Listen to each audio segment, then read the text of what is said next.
Buenos dias! I'm on my morning walk with baby Eve, and Ghost, and we're in the park of the community I live in. And I'm making this video, I don't know if I'm wasting my time, but I want to save headaches and inform people who are Canadian, American, Australian, anyone that lives outside of Nicaragua and is here in Nicaragua for a long time.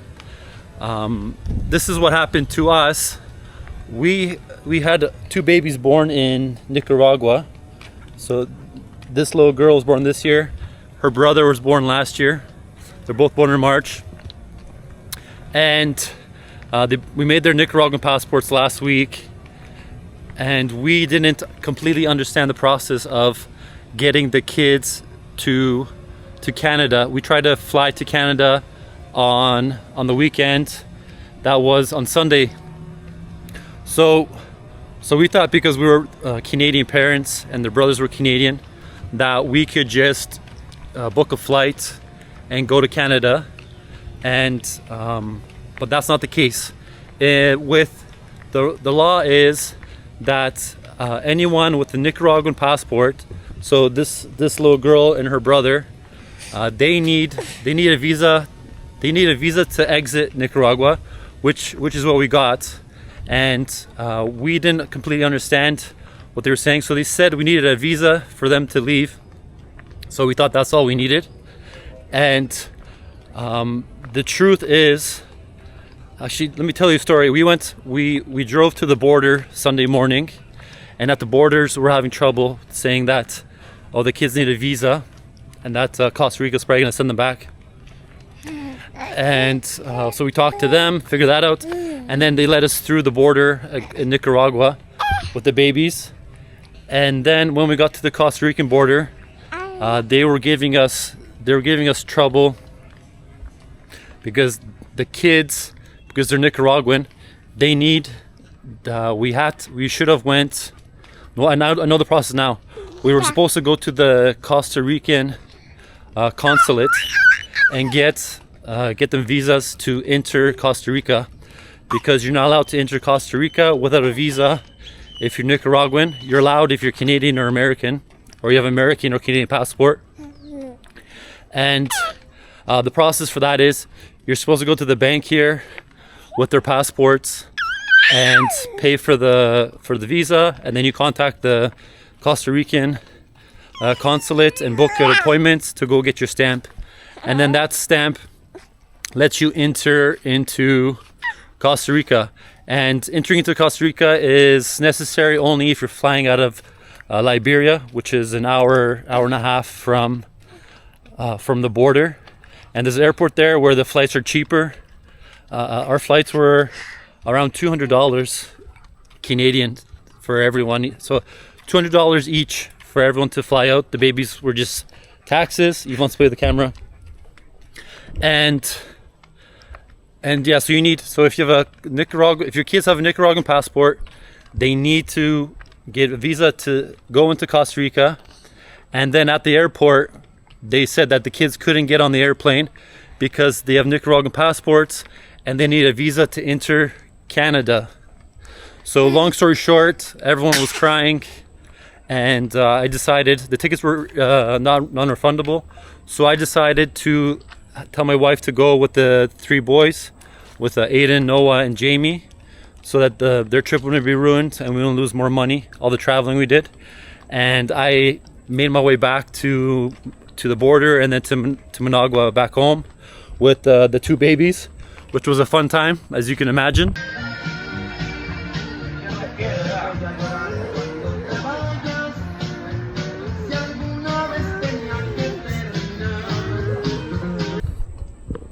And yeah, so I want to know, everyone know the story.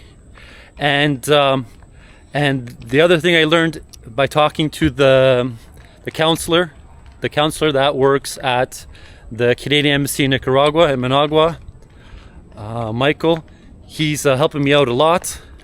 So when you have kids born in Nicaragua, the best process is to get in contact with Michael, and he'll guide you to the best solution.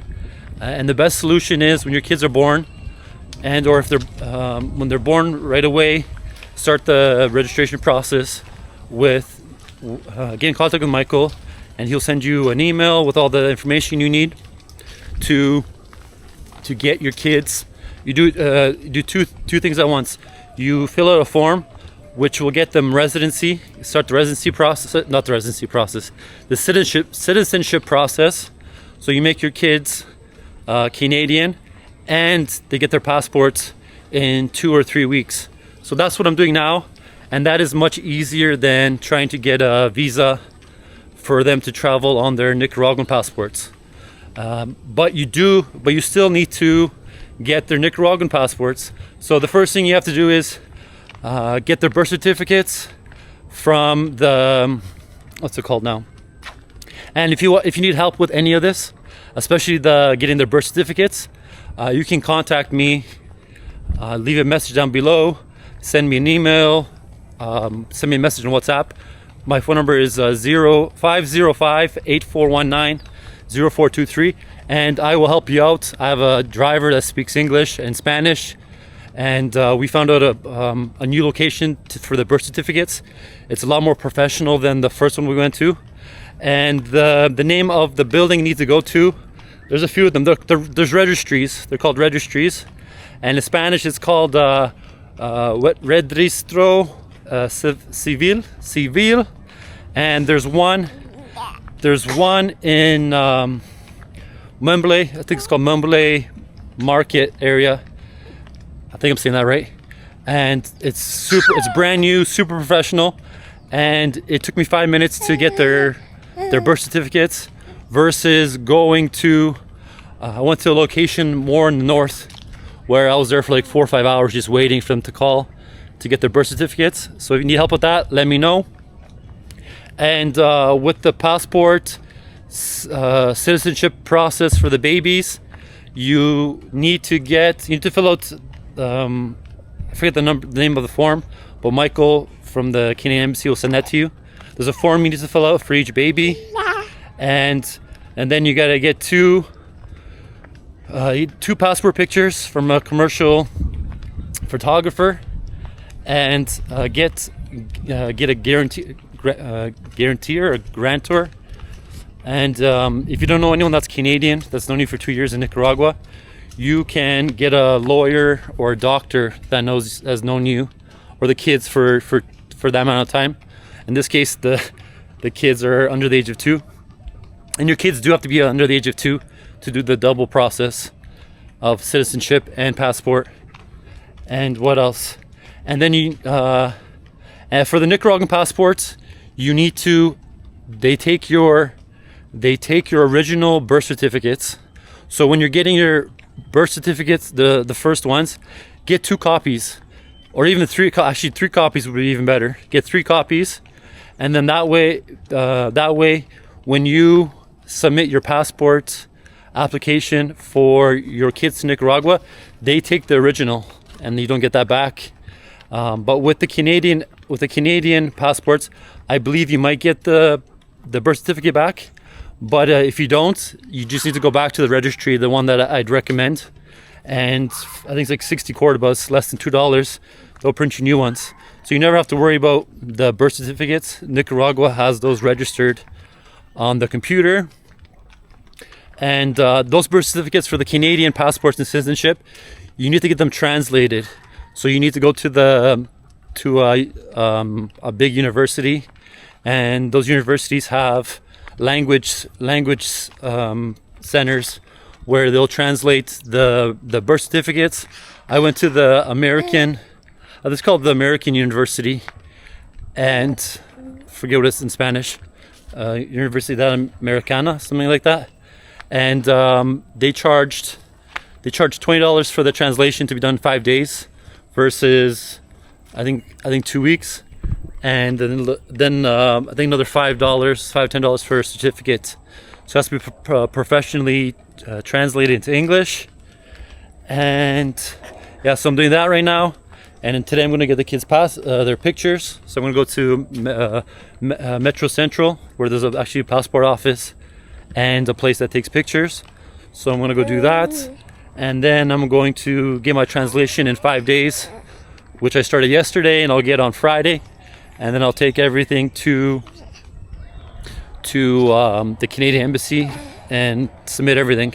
And my wife is out of the country, so she's gonna have to take forget the number, some reference number that I'm gonna get from the embassy, and then she can go to a passport office in Canada and sign something, because you need both parents signed on the application. And that's where I am now. And if you have any questions, concerns about any of this, I've been here for 4 years, and I figured out a lot of what not to do and what to do and where to go. And I'm here to help you guys out. And contact me. Don't hesitate. If you have any questions, need some help, you guys are looking for an investments, place to live, I can give you some guidance. And that's all for now. I can't think of anything else. And say bye Eve. And I just was thinking as I was walking, and I want to add that it takes 2 or 3 weeks for the passports to arrive in Managua from Canada once the forms get submitted. And with the Canadian passports, the kids don't need visas to enter Costa Rica. They don't need visas to enter the US. They don't need visas to enter Canada, and it's a lot better. And the visa process actually seems a lot longer than the citizenship passport option. The citizenship takes longer. I think it takes 6 to 9 months to go through. It could be even longer. But yeah, but if you're, and then I think in Nicaragua, they see the kids as Nicaraguan nationals. So they're gonna have 2 passports. And Nicaragua and Canada, you can have dual citizenship. So they can be Canadian and Nicaraguan, which is different than the US. I believe in US, you have to be American or Nicaraguan. And so probably I'll be Nicaraguan eventually. And I'll come back if there's anything else. If not, that's it. Have a great day.